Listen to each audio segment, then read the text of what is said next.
चुनाव के बाद गायब हुए हैं तो आए ही नहीं है बिहार। तो खरमास के बाद आरएलएम तो पूरी तरह टूटेगी, इसमें कहीं कोई किंतु परंतु नहीं है। लिट्टी चोखा की पार्टी उपेंद्र कुशवाहा ने दी, उसमें ये तीनों नहीं पहुंचे, कहे कि बीमार हो गए, माधव आनंद कहे कि बीमार हो गए, रामेश्वर महतो जी कहे कि हमको फोन नहीं आया। पार्टी टूट चुकी है, बस इंतजार है कि कहाँ जाएंगे। लेकिन इसका कहीं ना कहीं पटकथा जो है विधानसभा चुनाव में ही लिखा जा चुका था। उपेंद्र कुशवाहा एक भी दिन रामेश्वर महतो के चुनाव प्रचार में नहीं गए। बिहार की राजनीति में खरमास के बाद हर बार कुछ नया देखने को मिलता है।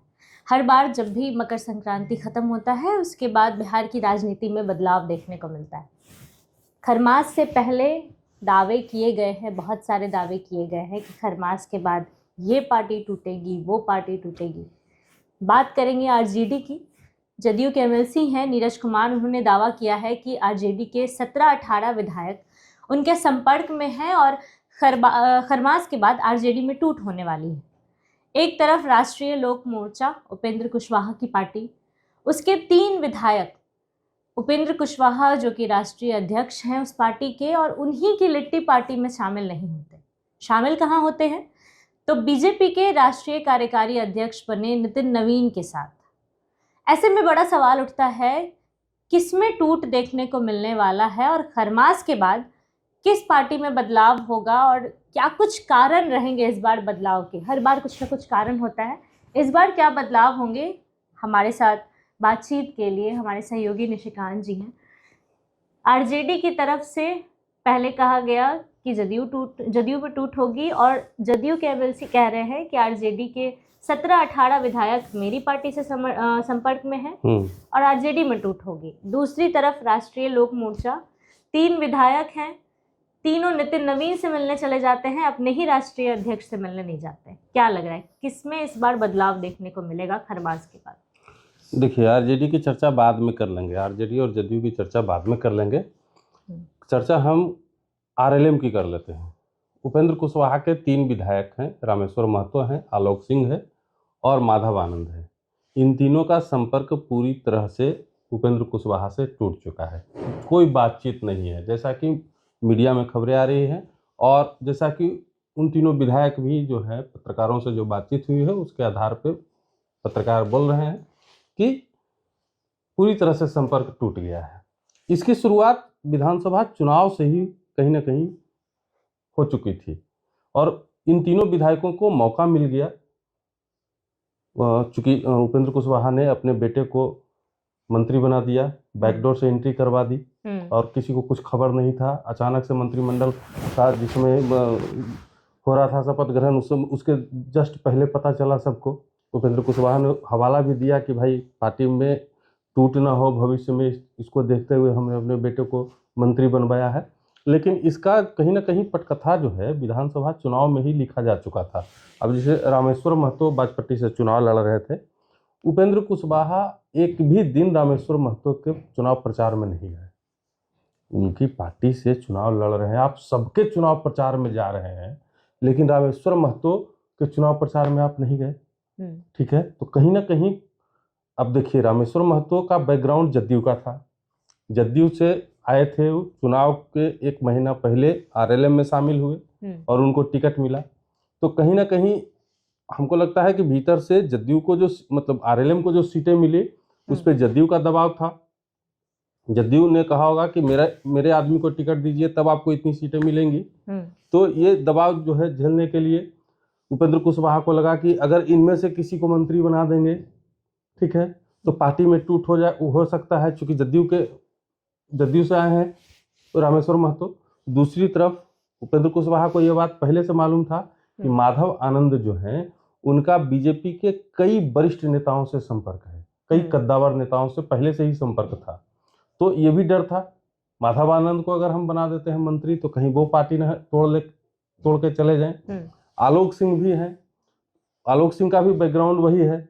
आलोक सिंह हालांकि अभी तक जो है बदले नहीं थे, उन्हीं के साथ चल रहे हैं, लेकिन कहीं ना कहीं अगर लगा आलोक सिंह को मंत्री बना देते तो माधव आनंद और रामेश्वर महतो को लगता कि भाई इनको बना दिए, हमको काहे नहीं बनाए।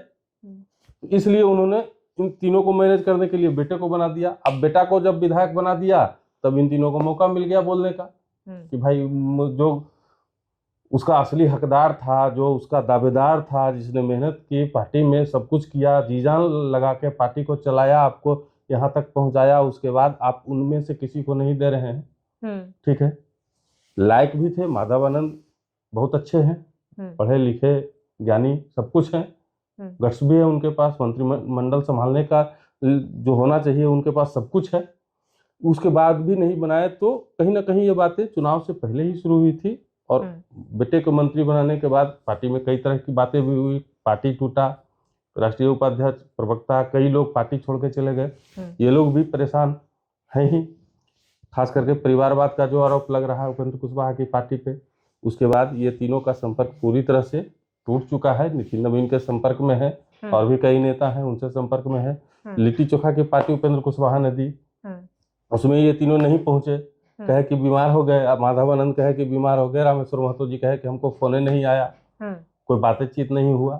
ठीक है, तो कहीं ना कहीं ये दर्शा रहा है कि पार्टी टूट चुकी है, बस इंतजार है कि कहाँ जाएंगे, बीजेपी में जाएंगे या जदयू में आएंगे, यही दो पार्टी है जहां जा सकते हैं। लेकिन नितिन नवीन से मुलाकात के बाद थोड़ा सा स्पष्ट होता नजर आ रहा है कि शायद बीजेपी में जा सकते हैं। हमको जहां तक लगता है कि बीजेपी अभी इतना बड़ा रिस्क नहीं लेगी, क्योंकि उपेंद्र कुशवाहा के साथ बीजेपी का कुछ ठीक ठाक चल रहा है, बीजेपी और उपेंद्र कुशवाहा में सब कुछ ठीक ठाक चल रहा है, तो बीजेपी इस तरीके का रिस्क अभी हो सकता है ना ले। इस कंडीशन में जदयू के साथ, चूंकि रामेश्वर महतो जदयू में थे पहले, जदयू से ही वहां गए हैं चुनाव लड़ने, तो हो सकता है इनकी बातें अंदरूनी रूप से जदयू से चल रही हों, और चुनाव मतलब खरमास के बाद जदयू में शामिल होने का आसार इनका ज्यादा है, बीजेपी में कम है, ऐसा लग रहा है हमको। तो खरमास के बाद आरएलएम तो पूरी तरह टूटेगी, इसमें कहीं कोई किंतु परंतु नहीं है। अब उपेंद्र कुशवाहा चाह के भी अपनी पार्टी को समेट नहीं सकते हैं, क्योंकि उनके पास कुछ है ही नहीं। क्या देंगे? जो अब एक और मंत्री बना देंगे, नहीं बना पाएंगे उपेंद्र कुशवाहा, कैसे बनाएंगे? उनको मिलेगा तब तो बनाएंगे। बेटे को हटाएंगे नहीं, बेटे को हटाएंगे नहीं, बेटे को हटाएंगे तो बेइज्जती हो जाएगी, राजनीतिक कद कम हो जाएगा, झुक जाएंगे लोग, तो यही कहेंगे कि झुक गए। तो कहीं ना कहीं आरएलएम में टूट एकदम निश्चित है, अवश्यंभावी है। अब बात कर लेते हैं हम लोग आरजेडी की।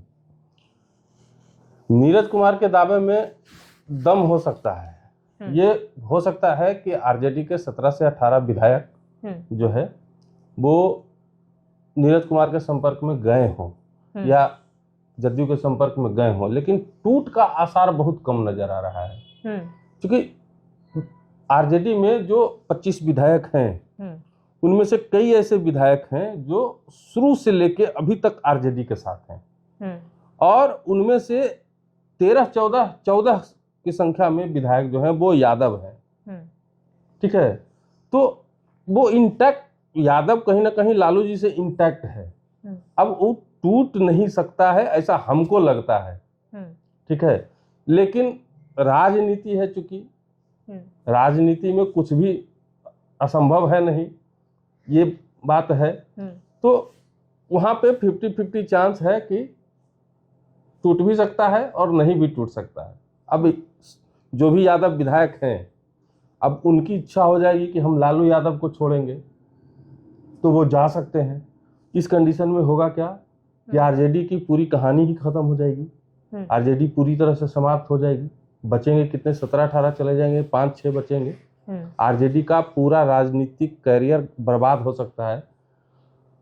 दूसरी बात ये लग रहा है कि कहीं ना कहीं तेजस्वी यादव खुद भी सत्ता पक्ष को, जदयू को, बीजेपी को खुल के बैटिंग करने का मौका दे दिए हैं। चुनाव के बाद गायब हुए हैं, तो आए ही नहीं है बिहार। तो ऐसे में विधायकों के पास भी तो असमंजस की स्थिति है कि मेरा नेता ही नहीं है, हम बात करें तो किससे करें, हम कोई चीज बोलना होगा तो हम किससे बोलेंगे, कोई और सुनने वाला है नहीं पार्टी में। ठीक है, तो असमंजस की स्थिति है। लोग, उनके भी विधायक ये सोच रहे हैं कि करना क्या है, हम लोगों को कुछ समझ में नहीं आ रहा है। तो तेजस्वी यादव अगर चीजों को समझेंगे और सबको अगर इंटैक्ट कर लेंगे, सबसे बातचीत कर लेंगे, बैठक कर लेंगे, तो चीजें संभल सकती हैं। अभी उसमें कुछ बिगड़ा नहीं है। लेकिन अगर नहीं कर पाए तो कहीं ना कहीं तो अब राजनीतिक करियर सबका है। आरजेडी के साथ रहने से बहुत ज़्यादा क्षेत्र में उनका विकास नहीं हो पाएगा, ये तो तय चीज़ है। विपक्ष में रहेंगे तो सरकार वहाँ पे विकास रोकेगी, अवरुद्ध करेगी। हर सरकार यही करती है। विपक्षी जितने भी विधायक होते हैं वहाँ पे विकास धीमी गति से होता है। सत्ता पक्ष का जहाँ विधायक है वहाँ पे विकास तीव्र गति से होता है। तो जनता के बीच भी आक्रोश बढ़ेगा। जैसे ही आपका क्षेत्र में काम कम होगा तो जनता तो काम खोजेगी ना। आपको वोट देके जिताई है, जनता काम खोजेगी। आप जो वादा किए वो वादा पूरा हुआ नहीं, आप तो कहे कि हम सरकार में आ रहे हैं, हम ये कर देंगे, हम वो कर देंगे, हम वो यो कर देंगे, ठीक है। और आप सरकार बनी नहीं, आपकी काम विकास कम होगा तो जनता जो वादा किया, जनता से जो आप वादा किए वो जनता तो खोजेगी कि आप ये कहे थे इसीलिए हमने आपको वोट दिया, आप ये काम कर नहीं रहे हैं, तो दोबारा जीतने का चांसेस उनका कम जाएगा। सोच रहे हैं सभी लोग, लेकिन निर्भर करता है तेजस्वी यादव पे। एक बार और जदयू ने आरजेडी को तोड़ने की साजिश की थी, लेकिन उस समय लालू यादव ने डायरेक्ट हस्तक्षेप किया था। लालू यादव ने खुद से सबसे बात की थी और बात करने के बाद जो है चीजें रुक गई थी, ऐसा नहीं हुआ। लेकिन बातचीत के लिए नेता का रहना भी तो जरूरी है। हाँ, यही चीज तो हम कह रहे हैं कि खुल के बैटिंग करने का मौका दे रहे हैं तेजस्वी यादव, है ही नहीं। तो ये चीज थोड़ा सा उनके विपक्ष में जा रहा है, लेकिन अगर वो चीजों को समझे, जल्दी से आके सारा कुछ मैनेज कर लें, ठीक है, तो फिर आरजेडी के टूटने का चांसेस 50-50 है।